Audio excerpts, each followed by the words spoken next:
Hello everyone and welcome back to Metal Gear Solid, the board game, and today we're up to stage 8 of the Shadow Moses campaign. I will eventually fit in some more VR missions, but right now I just want to do the next mission because this is a fun one. It is the Psycho Mantis boss fight, a very well-known, famous boss fight from the Metal Gear Solid game because of the weirdness of it. He reads your memory card in the original PS1 release and comments if you played other Konami games, and the way to beat him in the video game was to change your controller port so he couldn't read your memory, or couldn't read your actions rather, and you can actually start hurting him. I recently replayed the Metal Gear Collection version of Metal Gear Solid 1 on PC, and I didn't want to have to go through the trouble of fooling the computer into thinking you're using a different port, since just switching USBs don't work, you have to do like a little keyboard command.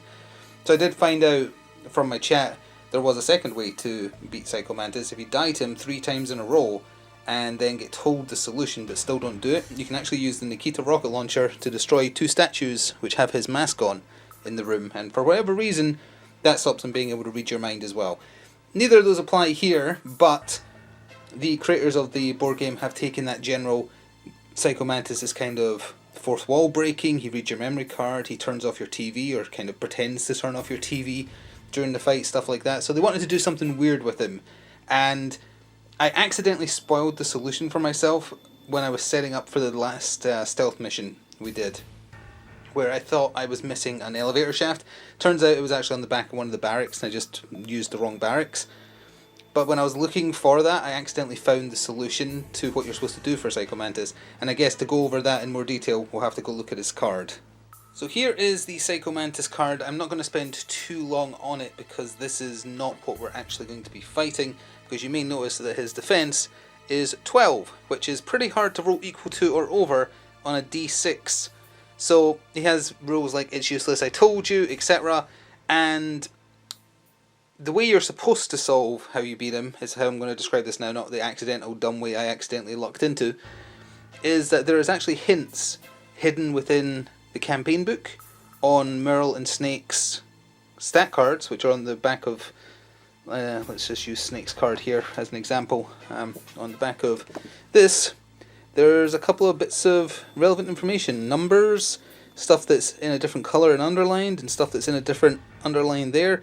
And these all point you to different codec conversations that also provide you hints. As far as I could tell, nothing in the codex reference actually straight out tells you the solution. And I'm not going to tell you the solution specifically beyond just pay very close attention to the hints, and especially the sentence that gets formed if you read Snake and Meryl's cards together. That's how you solve the solution, and that means we can see Psycho Mantis' true card because he will not be able to read our minds. And there we have it. So he has a defense of 4, he rolls 1 attack die. I am using both Snake and Meryl because that's how the fight happens in the game, although Meryl spends most of it unconscious or mind controlled. But hey, she's going to fight back this time, she's going to get her revenge, which means he has massive 30 health. He has the rule, can you hear the screams? Each time Mantis is dealt 2+ damage, so unlike the ninja boss fight which specified exactly 2, it's 2+ damage. Move the boss marker 1 step down, which is this we'll talk about in a second, on the psychokinesis track. Then reveal the top card of the boss deck and resolve the reaction. Then return the card to the bottom of the deck. Levitation, he can move through dashed lines, which we're not allowed to. He can leap over players.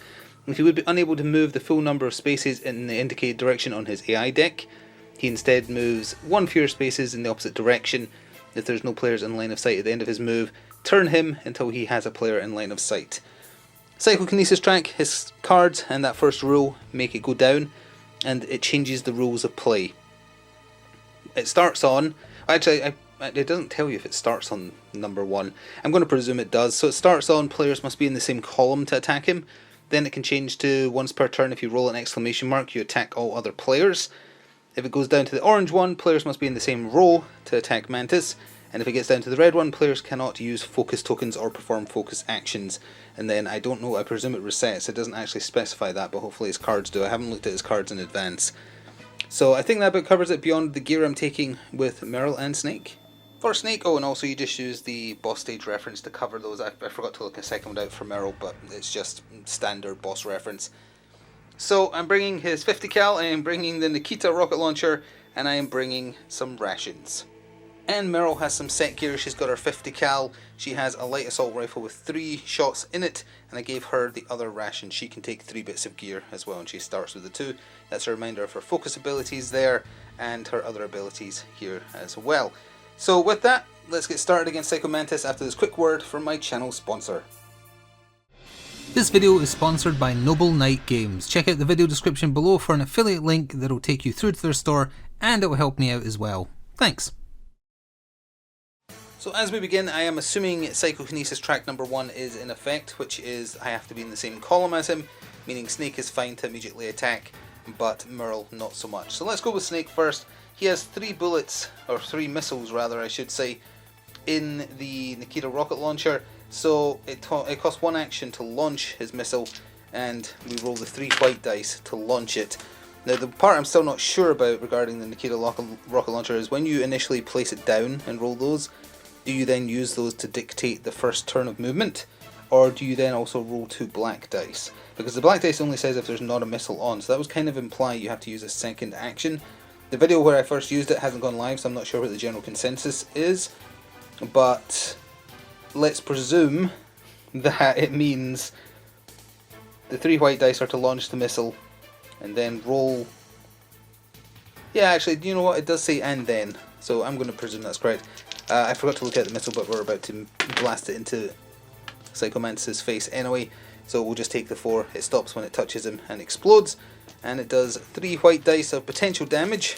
That would have been a great roll initially, and with that we'd only be doing 1, so I'll use Snake's +2 to make it 2 damage. Certainly could have been better. So then we will fire the 50 cal, it's not 50 cal, sorry, it's a 45 cal. We'll just fire his pistol, and we'll just do it for 3 times with his other 3 actions. So I'm just going to roll all 3 dice. I'm using up his entire turn. Not good rolls, 1 more damage. Oh wait, he took 2 from the missile. Each time Mantis is dealt 2 plus damage. So you know what, let's undo that. I forgot, he does react. So he does this, and we only do the bottom part. Attack the nearest player that is at least 5 spaces away. So the nearest is Snake, because you move orthogonally. And this goes on the bottom. So in that case we'll keep what I rolled there and did 1 more damage, but he got to attack me back, and he missed. Good. Meryl. Meryl has to be in the same row as him, so she's going to have to do a dash to move in front of Snake, please don't sure.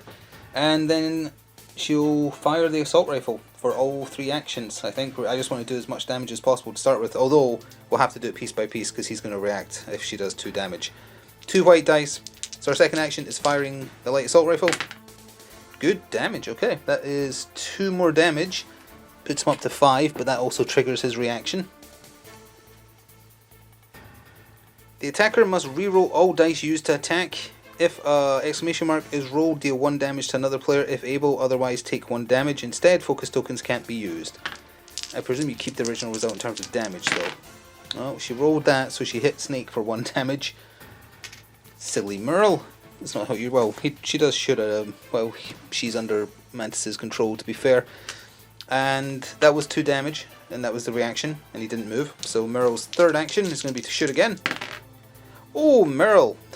So that is 2 more damage, but also her I'm no rookie kicks in. If she rolls an unmodified 6, she does +1 damage. So that's actually 3 damage.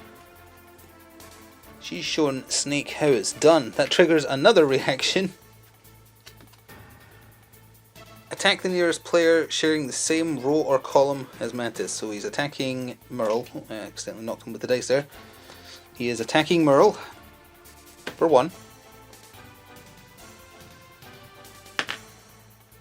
And she's only got defense 3 as well, right? Yep, so that's 1 damage to her. She'll take that.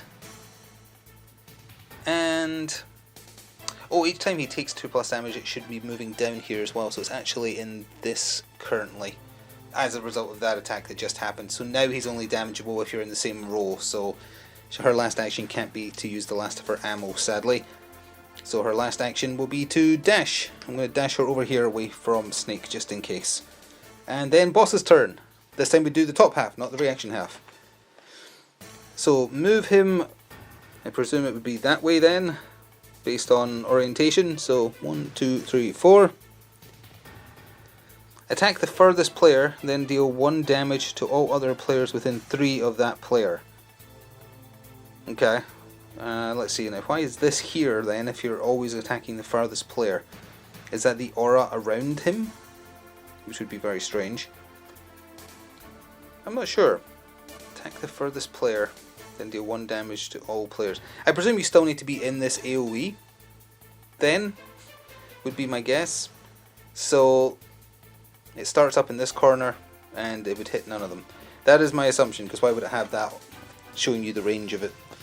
It's just if both players were in that AoE, you hit the furthest player, is my assumption. Again, it's not clear, unfortunately. Alright, new turn begins. This does not appear to be line of sight blocking terrain incidentally, so Mantis does not need to turn. He can see Meryl and Snake, actually. So he's fine. Currently, you need to be in the same row as him, so you need to be here. So Snake's going to have to dash, sneak, and we'll shoot the second Nikita missile at him. Again, I think I have to roll these just purely to see if I roll an exclamation mark, which I haven't. And then we roll 2. I'm not even going to bother putting down the marker because we're just moving 6, but it stops when it hits him. Blows him up for 2 damage. The precisely correct amount to trigger a reaction. So that hits him up to 10 damage in total. A third of the way there. Reaction. If the attacker has any action tokens left, their next action must be used to dash. I had 1 left, right? Because I dashed, I sneaked, I fired. Yep. So I have to dash. Where is it best to dash? I can't go through these lines, only he can. I think I'm just going to... Oh, I have to use it to dash. So I have to move, I presume. I'll go 1, 2, like that. And just hope. We have 1 Nikita rocket left. And then Meryl. Oh yeah, now it's down to the bottom, so no focus tokens. Which means she can shoot him from here. And again, this doesn't have like blocking anything around it, so presumably she can just go 1, 2. And she's got 1 load of ammo left in her assault rifle, I believe, so let's use that. Meryl, you are fantastic. Is it once per round her I'm no rookie kicks in? It is, so that's 3 damage. But now she's out of good gun ammo, unfortunately. And a reaction. Mind Burn. If Mantis was dealt 2+ damage, attack the nearest player. He was indeedy. So he is attacking Meryl. Ooh, he can roll 6s too. Hits her for her 2nd point of damage. She has 4 health, the same as Snake, incidentally. So that was, she moved, she shot. I'm going to use up her rations, because she might as well, to heal to full. And then she has 1 action left, so she'll fire her 50 cal, which unfortunately is just a single white die. So it did 1 damage, and that does not trigger a reaction because it was not 2+ damage. And that is our turn. So now his actual turn. Oh, it's the... Oh, they weren't allowed to say Hideo, were they? In the video game, when he turns off your TV, it says Hideo in the top right, as in Hideo Kojima. But I guess they didn't. They had to just hint at it because Konami don't like him very much. So now it just says video. Actually. Oh no, it's a codec code, so this probably gives you hints on how you're supposed to kill him, because the first time you try this, if you haven't worked it out, you literally can't die, so you've got to look for solutions. And there's a second codec code in the bottom left there. So that'll give you a hint there on how to defeat him, and that for us is good, because it means he burned his turn by giving us hints we don't need. So as we begin my next turn, yeah, I was double checking just to make sure there's absolutely nothing on his stat card in the codec numbers attached to his skills that tell you when it reaches the bottom of this track that you're allowed to reset it. So I presume it just stays at the bottom now, which means we can't use any focus abilities at all. So I should have burned them super early, because it's very easy to get down to that final state. Oh well. Snake will sneak for 1, move here, and he's just going to fire his... Oh wait, he has 1 missile left, yeah. He'll fire his final missile. Doesn't matter what we roll here really, because we're not in a sneaking mission, but it would have created noise if I was on a sneaking mission. And then 3 and a 1. 1, 2, 3. That's not enough, so we're going to use his reroll. So that means the missile is stuck there, which means I'm going to have to use his 3rd action to move it again, and boom, it explodes on him. He's only got 1 action left. I haven't bothered putting down the missiles instantly because I'm blowing them up straight away. It's a tiny area. Ooh, that's a big fat nothing. That sucks. Well, yeah, that's the variable damage of a Nikita for you. Final action, he'll shoot his pistol. Oh, stop rolling exclamation marks, man. He did nothing. It's over to Meryl and her superpowers, although she's down to using her pistol now, so her maximum damage output isn't that great. Actually, maybe CQC is the better option then. Yeah, why not? She'll move adjacent to Psycho Mantis and she'll do some CQC. She knows how to fight. Rolls the same dice as Snake. And she only did 1 damage, but maybe that's a good thing. So that makes that 5, so that's half his health gone. And she has 1 action left, and it doesn't matter whether she close combats or uses her gun, it's 1 white die regardless, so sure. And she didn't do it. Alright, that wasn't that great of a turn, but at least Mantis missed the turn, basically, so. So he's moving 3, he hops over players, so 1, 2, 3. I'm not sure if he's allowed to go in here because it's not a complete step, but either way he would face around and face the closest enemy. Attack all players 5+ spaces away, then move the boss marker down. But it can't move down, it's at the bottom. So Snake is the furthest away, so he is attacking Snake with one of his psychokinesis blasts, and he actually whiffed. Snake dodged out of the way because it was so far away. Good. New turn. We're going to sneak. Dash, I mean. Dash. And we have 2 shots, so I'm just going to roll them together. And we'll just try and shoot him with our 45. 1 missed, 1 hit, and we're not shooting him in the back, so we can't do extra damage. So that's just 1 damage. Yeah, our damage capabilities have lowered quite a bit. I need Snake to get close to him to do CQC as well, I think. Speaking of which, Meryl for her turn, she will dash, she will CQC, and then we'll go from there with our last 2 actions depending on how much damage this does. Meryl again coming through in the clutch, doing 2 damage, but that's going to trigger a reaction. Deja vu. The attacker must reroll all dice used to attack. If a exclamation mark is rolled, deal 1 damage to another player. Okay. It was. So deal 1 damage to another player. Sorry, Snake. And instead, focus tokens cannot be used. So it has, yeah, it has those second parts in case you're playing with 1 character. So she has 2 actions left. She will attack again with CQC, which uses up both her actions. Oh wait, yeah, I forgot close combat used up 2. She has a 1 action left, my bad. For her 1 action left, she will 50 cal and hope she rolls a 6. Nope, that's much worse. That is it for the turn. Mantis activates. So he's moving 2 this way, 1, 2, and then he turns to face the closest threat, which is Meryl. If Mantis is on an even numbered column, attack all players on odd numbered columns and vice versa. So he is on, it's column not row, so he's on 0. Is 0 odd or even, isn't it both? That's confusing. So it's basically alternate. So he's on this one, so he would hit the ones that aren't. So he'd hit this one, he'd hit this one, and he'd hit this one. So he is hitting Snake. I guess that means he hits Meryl as well, because it says all players. It does. So Meryl's, she takes 1 damage. Snake, he's getting by. Alright, Meryl takes 1 damage, and this card goes away.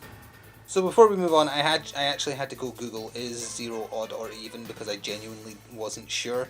It's even, because you can divide it by itself, etc. So that means Meryl wouldn't have been attacked there, because she's also on an even roll. Snake was on an odd roll, because he's in 5, so only he would have. So her 1 damage did not actually happen. I'm glad I double checked, because I was not sure. And with that, new turn begins. So, Snake is going to dash for 2. 1, 2. He could just try and shoot, or he could get over there to try and kick. Let's dash again to move 2 more squares. That's 2 actions used up. And then he'll just shoot twice. And he only did 1 damage, which again I guess is the sort of optimal amount to do with your turn. Meryl, she is going to kick him in the face with some CQC. Yeah, so this is 2 actions. Terrible roll, only hit him for 1, but that's another 10 in total. So that's him up to 20. He's got 10 health left, and she's got 2 actions left. I'm gonna shoot the pistol. I'm hoping for a 6. Oh, Meryl! So that means her I'm no rookie kicks in. That is 2 damage, and she has 1 action left, but first his reaction. Weaker Psyche. The attacker must flip 2 of their focus tokens to the inactive side. Sure. She can't use them anyway, so goodbye +1 -1 and goodbye +2. That's not so bad. And she has 1 action left, so she'll shoot him again. And a lot of exclamation marks. And whiff. Alright, his attack. He's moving 3. 1, 2, 3. Still facing the closest threat, so you can see both of them. Deadly Decor. Attack all players who do not share a column with another player or Mantis. Column, not row, so Meryl is sharing a column with him, but he is attacking Snake. And he's just rolling the 1 black die. He is going to need to heal if this does damage. It actually didn't. He is doing very well at dodging the furniture flying around his head. That said, I probably shouldn't take any chances and maybe heal. Yeah, I'm going to heal. We're going to use up Snake's ration. He's got 2 damage on him, so now he's back to full.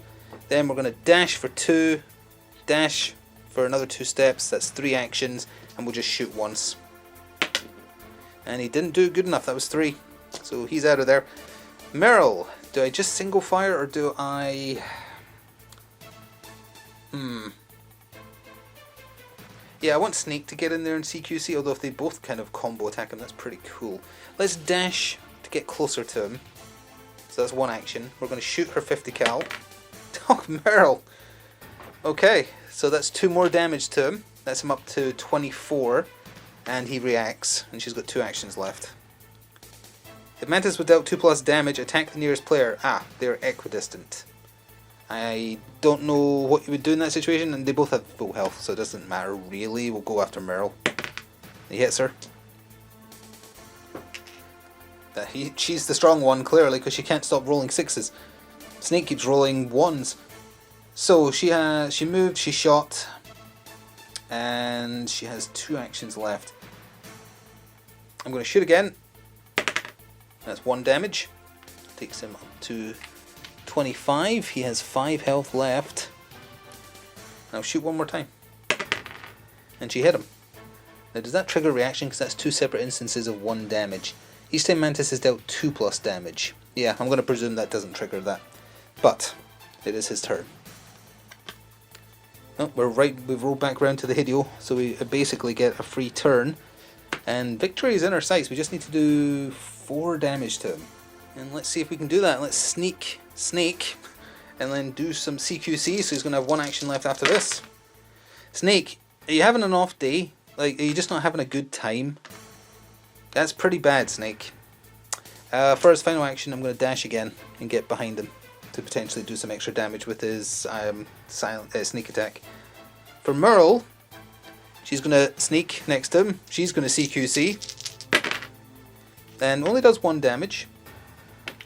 And then she has 1 action left. She'll shoot her gun, get a 6. Ah, so close. Still 1 more damage though.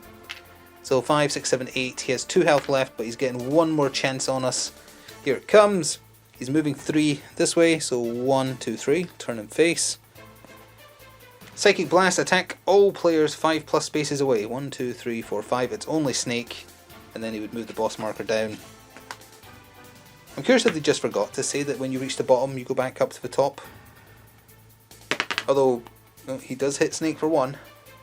Turning off your focus abilities for the entire match is pretty nasty, so, you know. Anyway, we can probably just go here because he's got 2 damage left. Snake will go dash for 2, bouncing over Meryl. And then he'll shoot his pistol. There's 1 damage. Shoot his pistol. Nope. Shoot his pistol. Yes. Snake stealing the glory there from Meryl by getting the kill shot on Mantis. Now, if I did do that furniture attack wrong, it wouldn't have mattered because neither of them are close to death. So, Psycho Mantis has been toppled. With the defeat of Psycho Mantis, we unlock equipment card 13, which is whatever this is. It is a level 3 card key. I think by the point you fight him, you have the level 5 one, but whatever. So 1 action point to use, unlock a door up to level 3 in your space, then discard this card. So it's a 1-time use card to get through a level 3 door without picking its lock or being able to hack it, which only Otacon can do. Alright, so that's a very situational, useful weapon, but hey. So when Psycho Mantis dies, you have a long conversation with him. You get to see the horrific face that lies beneath his gas mask. He talks to Snake, he helps him out a little bit by opening a secret passage to a new area. and he says, hey, it's the first time he's used his powers to help someone, and it felt kind of nice. And then he passes away. And then we move on to chapter 9 after that, with the tail end of just Meryl and Snake walking together. And unfortunately, as they reach this very long, thin corridor, a laser sight goes on Snake, but actually shoots Meryl instead. And she is severely wounded on the floor, and Snake doesn't have any weaponry to deal with the sniper shooting at them. So I presume the next mission will be a sneaking mission to find a sniper. Now, there's a bit more story first. With poor Meryl getting shot up a little bit. Yep, codec conversation telling you to go get a sniper rifle, so it's going to be... No, actually, it's skipping that. Oh, I'm surprised. It skipped to Snake just having a sniper rifle? Really? That's surprising. I'm surprised they didn't put in a mission here where you have to go back to a previous area to find one. Because that's what you do in the video game. So I guess, okay, fine, Snake has a sniper rifle. It's Sniper Wolf he's fighting with. He wins the initial fight. But then as he gets to the next building, guards appear out of nowhere. Them rappelling down makes far more sense than in the video game where they just walk up to him. And he is knocked out by Sniper Wolf after she scratches him on the face. Oh, so that means the next mission will in fact be after his interrogation. It's actually skipping quite a lot here. I'm kind of surprised. Oh, yeah, chapter 9 is called Breakout, so I guess that is it. So he gets interrogated by Liquid and Ocelot. And he is taken back to his cell where he finds the corpse of the real DARPA chief from the start of the game. The one you met and talked to was not the DARPA chief, it was Decoy Octopus. Oh, good grief, that was a long codec conversation. And then finally, we have the next mission. Where this is happening slightly differently. It's going to be a mission where we're playing as Otacon and Grey Fox. They both kind of can help you escape the cell. So this doesn't happen this way in the video game, where we're going to be playing as both of them trying to rescue Snake. It's made it more interesting. I still feel there should have been a mission for you to collect a sniper rifle. Especially because I'd quite like to have a sniper rifle as an option. But hey, we will learn about Otacon and Grey Fox next time. On that note, thank you very much for watching. I hope you're still enjoying Metal Gear Solid the board game. Please do remember to show your support. Episodes are available early to channel members as a thank you for their extra support. And even just liking and commenting can help out as well. Or you can go above and beyond by becoming a channel member, pressing the thanks button, or checking out the channel sponsor. I would appreciate it. If you do it via the affiliate link, then I get compensated as well. Enjoy the rest of your day, and I will see you next time for Stage 9. Until then, ta-ta for now.